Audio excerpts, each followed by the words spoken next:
અમારી સામે વિરોધમાં ભાજપ તો વિરોધ કરી રહી છે, સાથે સાથે કોંગ્રેસે વિરોધ કરી રહી છે. અરે અમે સત્તામાં નથી, અમે વિરોધ પક્ષમાં છીએ અને સરકારને મજબૂર કરવાનું કામ કરીએ છીએ, સરકાર પાસે લેવાનું કામ કરીએ છીએ, જનતાના હિતની વાત કરીએ છીએ.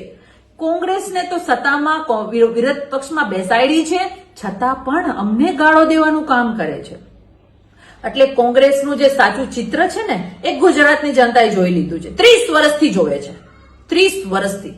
એને તો સંવિધાનિક રીતે વિરોધ પક્ષમાં બેસાડેલી છે અને અમને તો જનતાના લોક લાડ પ્રેમ એના સહકારથી અમે તો વિરોધ પક્ષમાં છીએ, છતાં પણ અમારો આટલો બધો બીક, આટલો બધો ડર.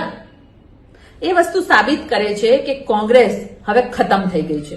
વિનાશ કાળે વિપરીત બુદ્ધિ.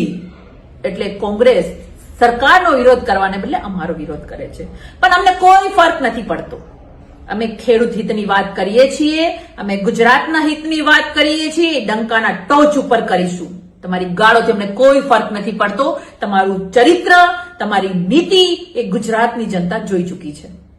એટલે ખાસ મારે ભાજપ અને કોંગ્રેસ બંનેને કહેવાનું છે કે વિરોધ પક્ષ તરીકે તમારું જે કામ છે તમે કરો અને સત્તા પક્ષ તરીકે ભાજપનું જે કામ છે ભાજપ કરે.